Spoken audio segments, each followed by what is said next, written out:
So the question before us today, the topic is eating meat ethical? And I am going to contend throughout the debate that nobody in this room has to change anything you already believe in order for you to agree with me that in fact eating meat is not ethical. How many people in here care about animals? Yeah, pretty much unanimous. How many people in here think that cruelty to animals should be illegal? Pretty much unanimous. How many people in here recycle? How many people in here are trying to decrease the amount of energy that you consume? You know, sometimes will walk or take public transit or do something that's, energy conscious. And all of us are making decisions that and support things to help animals and help the environment because we recognize that making decisions that cause animals to suffer unnecessarily is unethical. Making decisions that basically take a combat boot to the earth are unethical.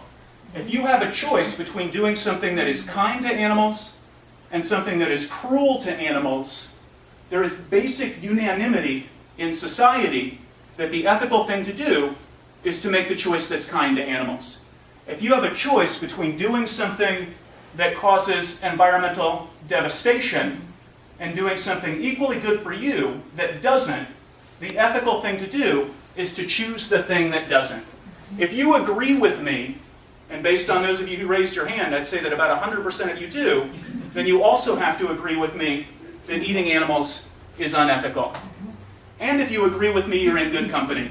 Gallup does a poll, and they found that 90% of Americans in 2010 are recycling. 85% of Americans in 2010 are reducing energy use. 76% of Americans are making product choices on the basis of the environment. And 36% of Americans gave money to an environmental, conservation, or wildlife preservation group. We've got basic unanimity, almost, in society that environmental concerns matter. That the environmental movement is a movement for ethics. But actually, we have even more unanimity on animals. Gallup in 2008 and 5 years ago in 2003 got exactly the same statistic about concern for animals and support for animal laws. 97% of Americans believe that animals deserve legal protection from abuse. 97% of Americans don't agree on anything, right? But 97% of Americans do agree on this. I'm going to contend that if you are like the 97% of Americans who agree on this, or you're like the 90% of Americans who are making ethical decisions for the environment, that the only ethical diet for you to choose is a vegetarian one. So, I grew up in Oklahoma. The food groups in Oklahoma, at least for football players, were McDonald's, Big Macs, and Dairy Queen Blizzards. That's pretty much what we ate. And until I was 17, it had never occurred to me, the idea of not eating meat. To steal from Eric Marcus, the idea of not eating meat is like the idea of not breathing oxygen. This is what I was thinking when I was 17 years old and I was first presented with the idea.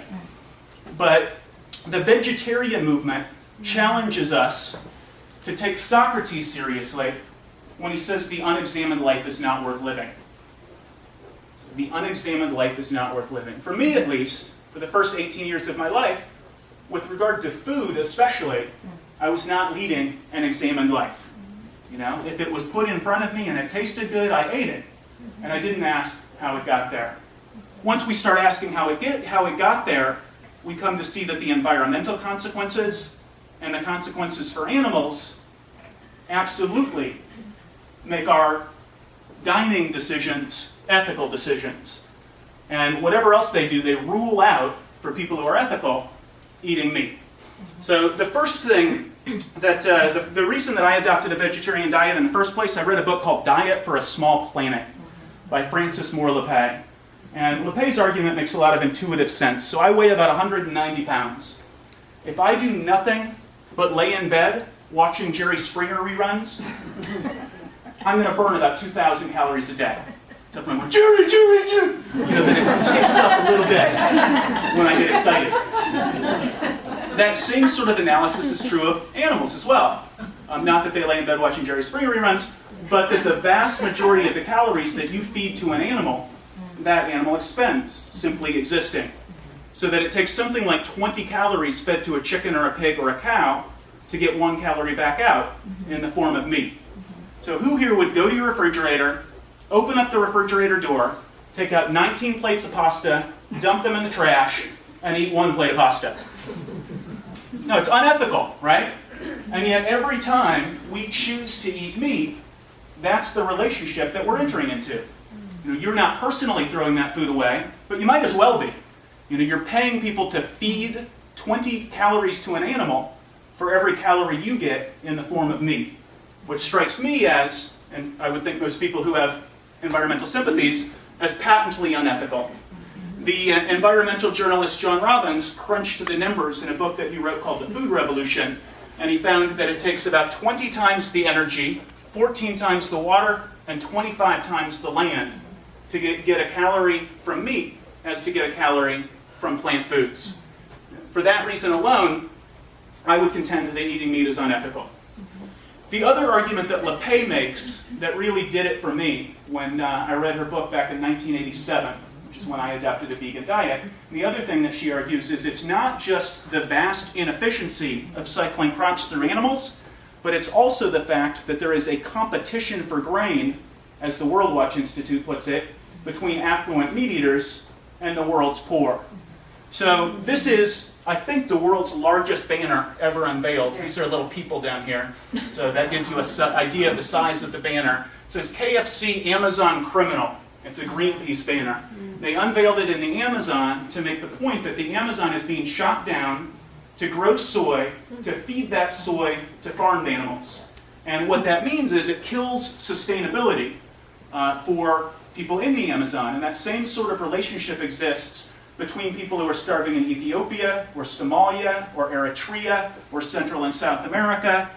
The cash crop of meat means that, especially with now the North American Free Trade Agreement, what that means is that our choice to eat meat creates a competition for feed grains, a competition for land, and 98% of the soy that's grown is not sustainable soy. It's fed to farmed animals for rich people.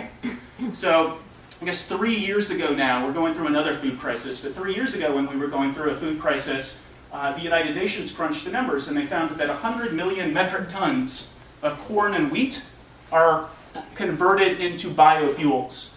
And the UN Special Envoy on Food at the time, she called that a human rights crime. A human rights crime.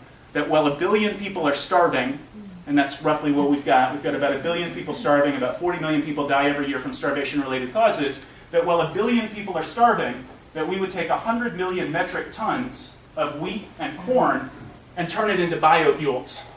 The same UN report, though, found that 756 million metric tons of wheat and corn are fed to farmed animals, as well as about 98% of the 220 million metric tons of soy, also fed to farmed animals. Also a human rights crime when 40 million people are dying from starvation every year. So if you care about the environment or you care about the global poor, either one, the only ethical diet is the vegetarian one. The third reason, and the reason that I came to work at PETA 15 years ago, is this one. This is Gracie. She is the world's most perfect cat. Would anybody here eat Gracie? No takers. Usually on the debate team, 1 or 2 people raise their hand. And no, none of us would eat Gracie. None of us would eat this beautiful dog, whatever her name is. But most people in society are happy to eat chickens and pigs. Ethically speaking, there is no difference. Other species are made of flesh and blood and bone, just like we are. They have the same 5 physiological senses that we do.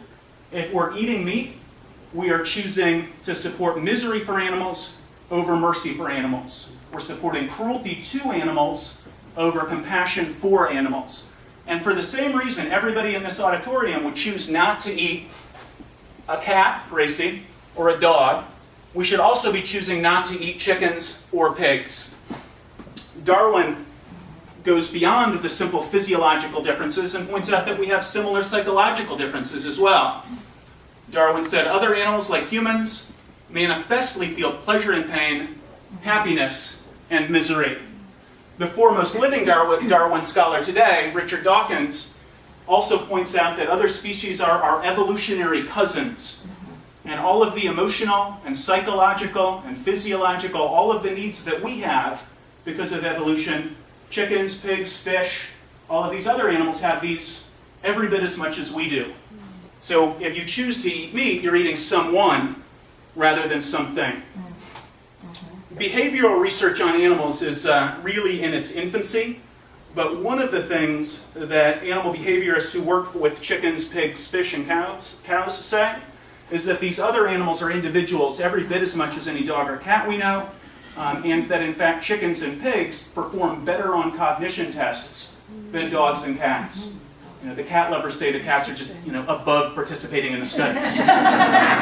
But regardless of whether that's true, there are a variety of things that chickens and pigs can do that dogs can't do and cats refuse to do. So I'm going to show you a quick video of chickens navigating mazes and learning from television. And dogs can navigate mazes, but they can't, maybe just because they're too excited. They have so far not been able to talk. They have not. Animals can tell us what they really need by showing they're prepared to pay a price for it, as they did in our obstacle course. In scientific tests, hens proved willing to pay a very high price for a nest, passing many unpleasant obstacles to convince scientists that this is, indeed, a compelling need. The hen in the video eats food from a red container. The first hen immediately goes to a red dish. The second glances at a yellow dish, recalls what she's learned from the video, then she too chooses the red.